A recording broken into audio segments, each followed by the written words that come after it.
Hi everyone, I'm Shasta Alexander and this is my channel, Shasta Marie Designs. I'm just getting started and ready to go. I am an artist and printmaker from South Dakota, and I truly consider myself an artistic explorer. I have never met an artistic medium I did not like and want to explore further. But printmaking has really stuck with me, and I think it's because there's so much under the umbrella of printmaking to explore that I haven't been able to get bored yet. So we're going to start at the beginning and work our way forward with the first question of what is printmaking? It's a big world and there are so many techniques under that umbrella. And we're going to break down three today, the three that I have explored so far. That'll be relief print, dry point, and screen printing. Okay, let's get on with it. First up is relief printing, which you've probably more commonly heard called woodcut, lino cut, or even block printing, or stamps, carved stamps. Basically what this is you are inking the raised surface of a block that has been carved.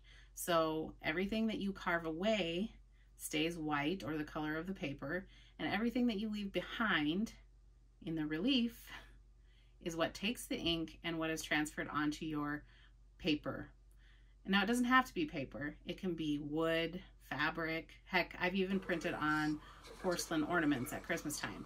So if you're curious, will it work? Try it out. That's what art's all about, exploring and seeing what's possible. And maybe you'll come up with something new that nobody's ever done before. So what do you use to carve a relief print? We talked a little bit about linoleum, wood, and rubber. So those are the main types, most easily accessible blocks that you can find. And I have found the traditional battleship gray linoleum to be my preference.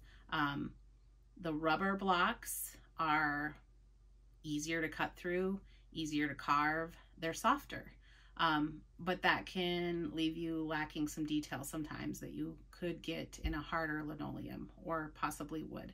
I've not ventured into the world of woodcuts yet, although I'm itching to give it a try. So here I'm going to show you an example of one of my lino cut prints and blocks, just to give you an idea of the carving versus the final print.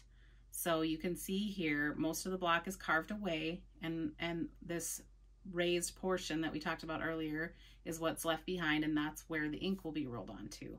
And then you lay down your paper on top of the block and either hand burnish it or run it through a press, and that will leave you with your final print in the end. Next up, we're going to talk about dry point, and that is a form of intaglio printing. What did you say? I said intaglio. I'm going to put this here on the screen. I'm sure I'm pronouncing it wrong. You can correct me if I am. But what that is scratching into the surface for dry point in particular. There's other ways of doing intaglio, which are etching with chemicals.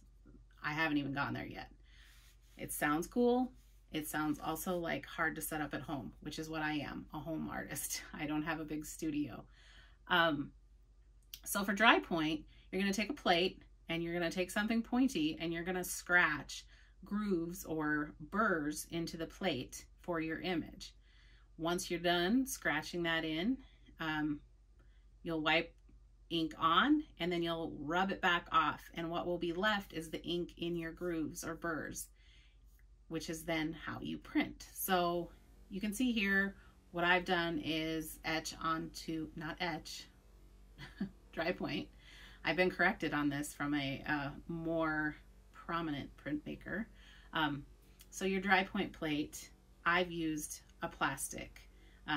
It has the added bonus of being see-through. So you can take your reference image, put it underneath, and start scratching away. You wouldn't even have to know how to draw. You could use a free image off of something like Pixabay or Unsplash and make a print. So that lets you be creative when you don't feel like you're a good drawer. Back to the point at hand. We're gonna scratch in our image with something pointy. I use this dry point needle that I bought off of Blick, but you could probably use a pointy nail. It's fine. It's gonna be fine. Just give it a try. You're gonna put ink on, rub it back off, and then that will leave the ink in the grooves or burrs. You're then gonna take some dampened paper, lay it over your plate, and run it through the press. Now the paper is going to be soft because it's damp, and the press is going to press that paper down into those grooves and pick up that ink. And it leaves this kind of signature, really soft line that you don't see in other types of printmaking, which is really cool. So here you can see I've done a little bird, and I have taken it a step further and then embellished these prints with watercolor. You certainly don't have to, and you can also play around with how much of the ink you choose to rub off the plate, leaving kind of a tone and texture in the background. There's so much you can do. Again, why I can't get bored. Now, I've heard people talk about doing dry point without a press. That is not something that I have tried, but I have heard it is possible, which I think would be wonderful for those of you who do not have a press, because that's a big investment. So if that is something that you're interested in trying, but you don't know how to do, leave me a comment and I will explore that further, and we will talk about it in a future video. Last up, we're going to talk screen printing. So screen printing uses a woven material and a form of stencil. There are many ways to do this with chemicals or vinyl stencils.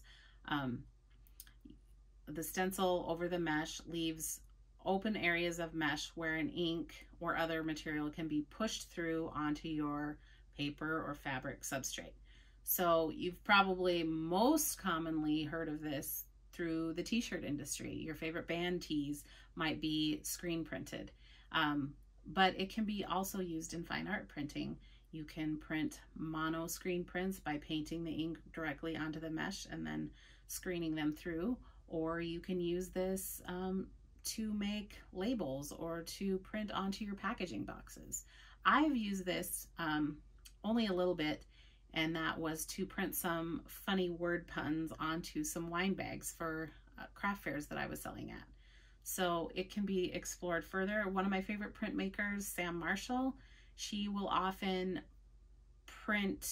screen print color blocking into the background layer of a print, and then she will use her lino cut block on top of those colors, and it creates a really cool bold color effect. So again, it can be explored in many, many ways, and you just have to use your imagination.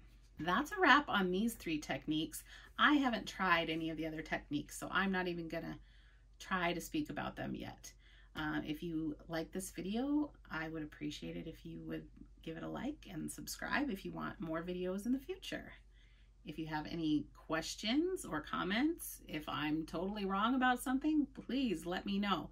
Like I said, I'm an artistic explorer at heart, and this channel is all about my adventures in art, what I'm learning, and I'm going to share it with you because I go looking all the time for someone to show me how to do something, and I wish there were more artists out there willing to share how. So here we are.